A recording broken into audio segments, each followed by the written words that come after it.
Hello everybody and welcome to this your crystal elixir tutorial. My name is Lorien and it's my pleasure to do this video for you today. This is born basically from a request that's still on my channel. If you go to the community page about what you would like me to do, because I had some free time in between tarot readings and stuff like that, so I was just looking for information from you guys as to what you wanted to know more about. And one thing that came up was witchy DIY and crystals. So, excuse me. So I thought, what better way of doing a crystal elixir, combining the two, DIY witchy stuff and also crystals, because I wasn't sure what kind of crystal work that you wanted me to do, but I hope this helps. I really do. So, today I basically was looking for crystals to heal a loved one, and that's when the kind of advice came into my head with this one. It's been a while since I've done one, however I do remember how to do it, so don't worry about that. Let's have a look and see first of all. So some ground rules. Okay, you do not want to use or put into water a soluble crystal or a toxic crystal. Now there's a list probably on the internet of the kind of soluble and toxic crystals that you can't use. Not directly in water, and I'll get back to that in a bit, but you can use pretty much any crystal in water, but you kind of have to make sure that, you know, it's not going to be melting on you or stuff like that. But you can use every single crystal if you use the method that I'll show you in a bit. So you need a crystal first. Now you have to decide as to kind of what you really want the elixir to do. Now I'm going to do the elixir for drinking, but you can use an elixir for anointing, blessing, scattering around your home, you know, in rituals. You can use it to dab around your windows, you can dab around your doors, feed it to your plants. Even you can, you know, use it on herbs and stuff like that, plants that you may have in your garden, stuff like that, to encourage them to grow. You can also add it to your bath, or if you want to, you can generally just put a crystal underneath the tap while you're running a bath.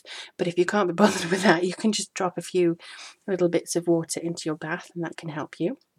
But the most common thing that crystals are used for are basically to, you know, kind of heal. So obviously there are many books that you can look at for crystals with healing and stuff like that. There's a crystal Bible. I think it must be on its 4th edition now or something like that. But there's a really cheap one that I've got here, and it's Crystals by Cass and Janie Jackson. And look at this saving. And then we have, where has it gone? It's basically quite a good little thing, but then look, there's a list here of all the information you could need to know about crystals and how crystals can help you, and the lists.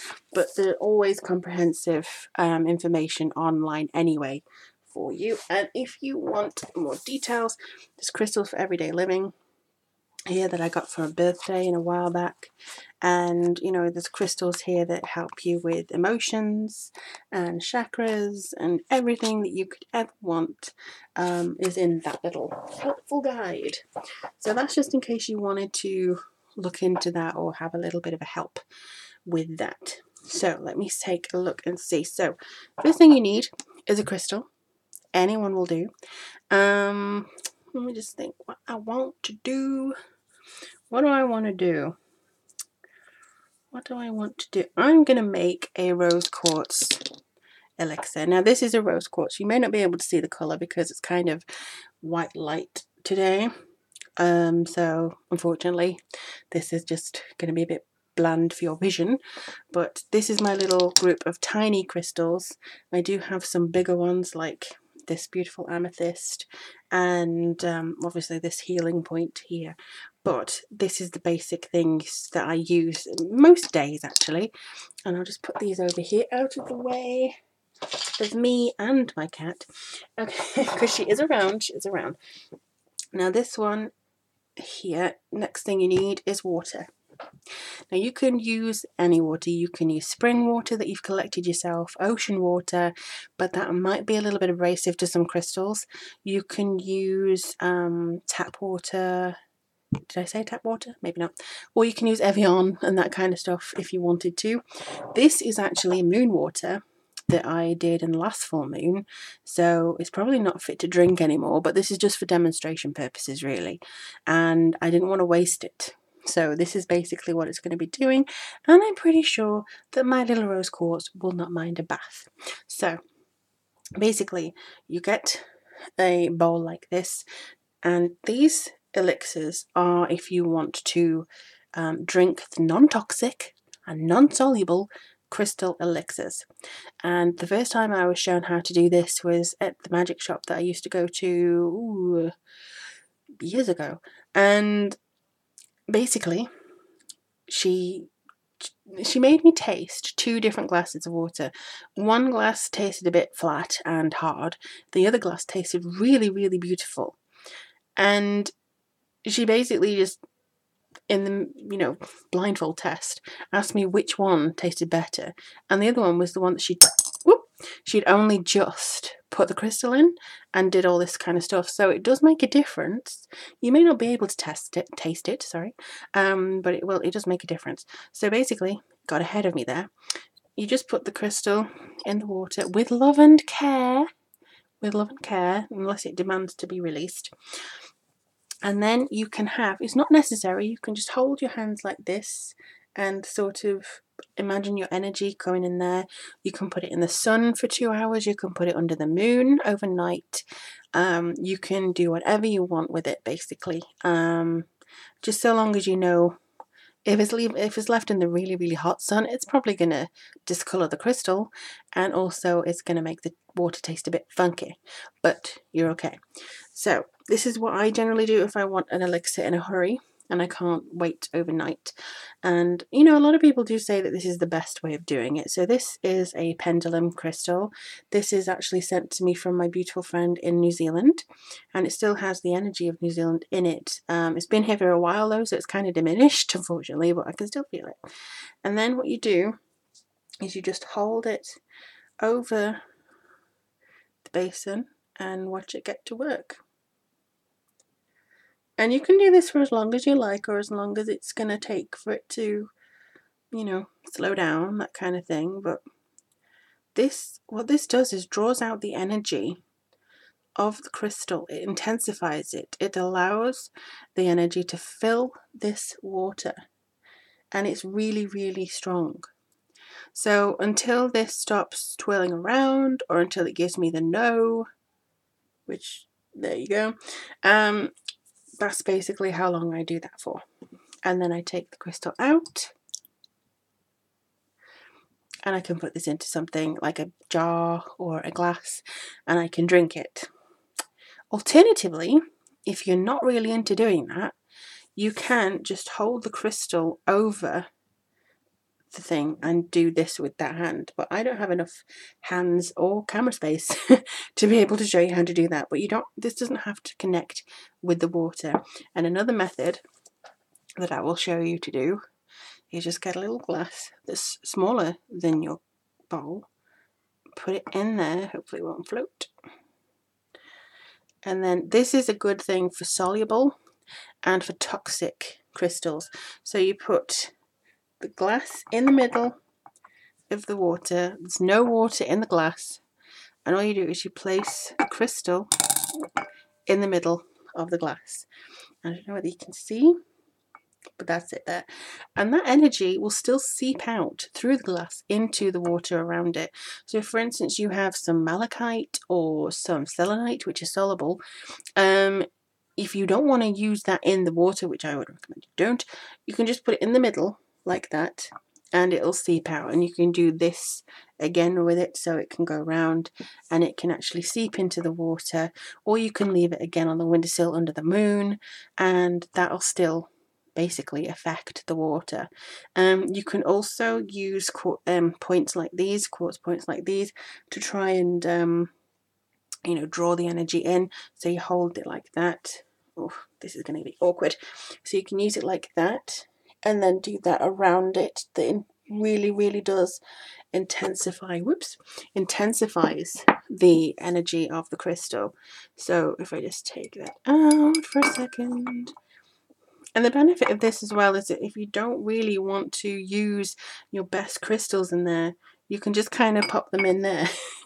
But you know, I think it's kind of a good thing to practice maybe if you didn't want to have any of the crystal energies directly in your water. This is a good method of how to do it. And I do think that, you know, generally there are benefits to this. Like, I think a few years ago I did some crystal elixirs for my mum using this method, and she felt really great shortly after. Made the mistake of doing it at night once, and she had some really intense elixirs that I made for her. She was up all night cleaning the house. She was, I mean, at the time I said, look, I'm going to make you some elixirs, and I'm not going to tell you when I'm going to give you these elixirs, just for my benefit. And she said, yeah, sure, I'll be your guinea pig. And I gave her one at night, and she was up all night cleaning the house. She was going blah, blah, blah, blah. She's like, I can't sleep. What's wrong with it? I thought, oh, that's the energy of a quartz elixir. So basically, this is a really handy, almost easy peasy way to do crystals. I mean, if you're wanting to charge your crystals first, I would recommend doing it either in some soil where you know you will be able to find them because they will bury themselves back into the earth. You can put them on the windowsill during the full moon or waxing moon. You can put them in the sun, but mind yourself with these, because I didn't know at the time, but this was sold to me as an amethyst and it had been blanched in the sun. This is how dark an amethyst should be. So kind of a warning not to put your maybe quartzy coloured ones in such strong sunlight. But I do think that this is a really handy tip, and again, you can use this to anoint things, bless things. I use it in spellcraft a lot, just to kind of energize it and stuff like that. You don't have to use moon water. You do not have to use that at all. It's just me not wanting to be wasteful of this. And now it's got some nice rose quartz in it, so it's nice. But it does feel like there's, you know, maybe a need for some of you guys to learn how to do this. I don't know why I was called to do it really, but I hope this helps you. That is literally it. So in under 10 minutes, I can explain this is how you do a quartz crystal, whatever, a crystal elixir. And you can literally do it with any crystal so long as you read the warning signs and know the right method. So for soluble and for toxic, use that method. And also, if you want to drink it, you can use that method if you don't really want the crystal stuff in it anyway. If you're just gonna, you know, use it without ingesting it, you can put the toxic ones in there. I would still recommend against the soluble ones for obvious reasons. So that's it. If you want to get creative, you can put the crystal in there like that, and you can also do some things like, if I wanted to make love water or something, I could put some little bits of rose petals on there with my intention to make the water attractive to my heart's desire or something like that. So you can do stuff like that. You can connect with it in this way, and of course you can sit there under the light of a candle and just imagine the energy coming through. Whichever method is easier for you, saves you the most time, gives you the most pleasure, whatever you feel is right, that is the thing that you must do. But yeah, that's pretty much it. Again, if you do have any more requests for me to do some videos or suggestions, you can either leave a comment below or let me know how things go for you with a crystal elixir. I'd love to know what kind of ones you made, stuff like that, because I'm always looking for recommendations. So yeah, just let me know how this goes. And I really hope this helps with your future practice, or just to give you a little bit of an up and down now and again, you know what I mean? So thank you very much for watching. Take care of yourself, many blessings, and I look forward to hearing from you all soon.